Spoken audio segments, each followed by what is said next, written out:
Hello everyone, this is Endgame Arc. We're doing the box and a breakdown and a demo. This is Mario Kart 8 Deluxe for the Nintendo Switch. Before we go right into it, I want to let you know that there are currently, to my knowledge, two different versions of the physical copy of Mario Kart 8 Deluxe. There is the vanilla original first release, as well as this currently up-to-date version as we see here that I have now. This currently up-to-date version comes with the update 1.7.1 on Cartridge. As well, at the current making of this video, there were no updates available. Now, this does not come with any of the DLC or anything like that. It just comes with the updates fixes. But it does come with all the Mario Kart 8 original release on the Wii U's DLCs and extra content on the cartridge. So it's just pretty much the complete collection all on cartridge.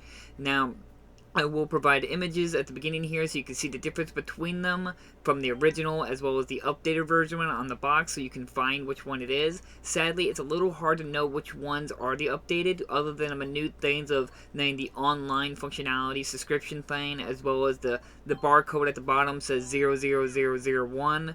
These are just little helpful little tips here and there that let you know when you're game hunting and you use Game Store so you can know which one you're buying.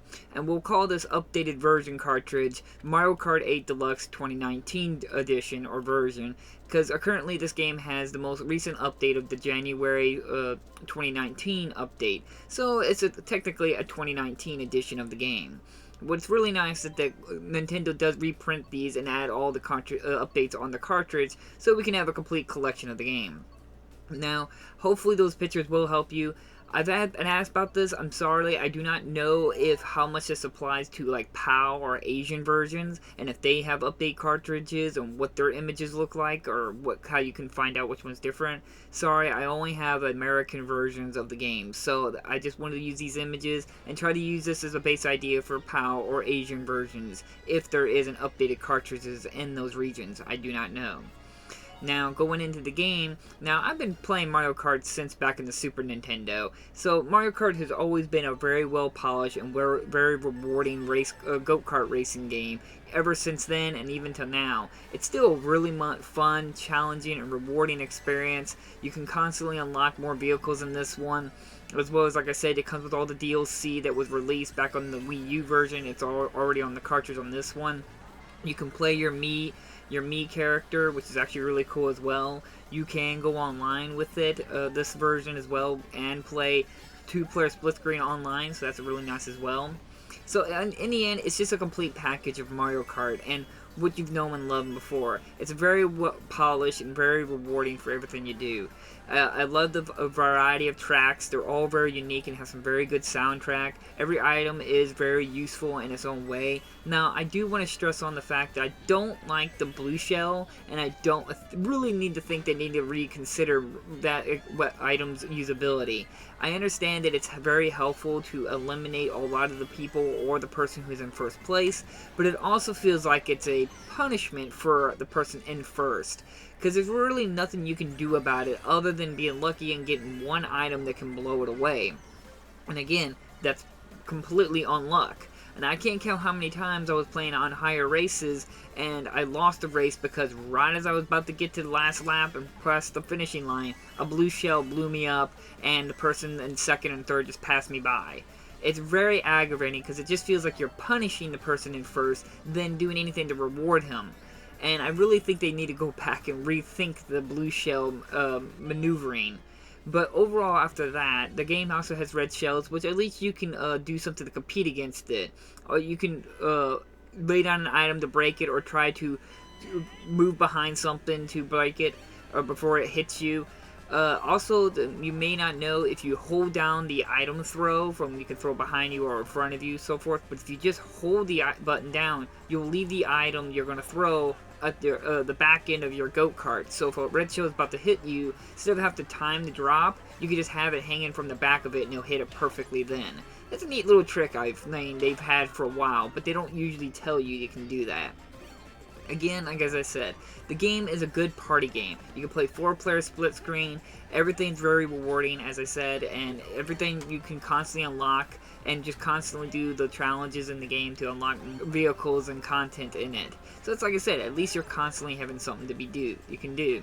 As well as the game has its classic battle mode where you can compete against like a battle royale where you can have balloons on your head and you got to try to hit other people's balloons to pop it, as well as you got other modes like collecting coins and gathering up coins, and as well as so on and so forth.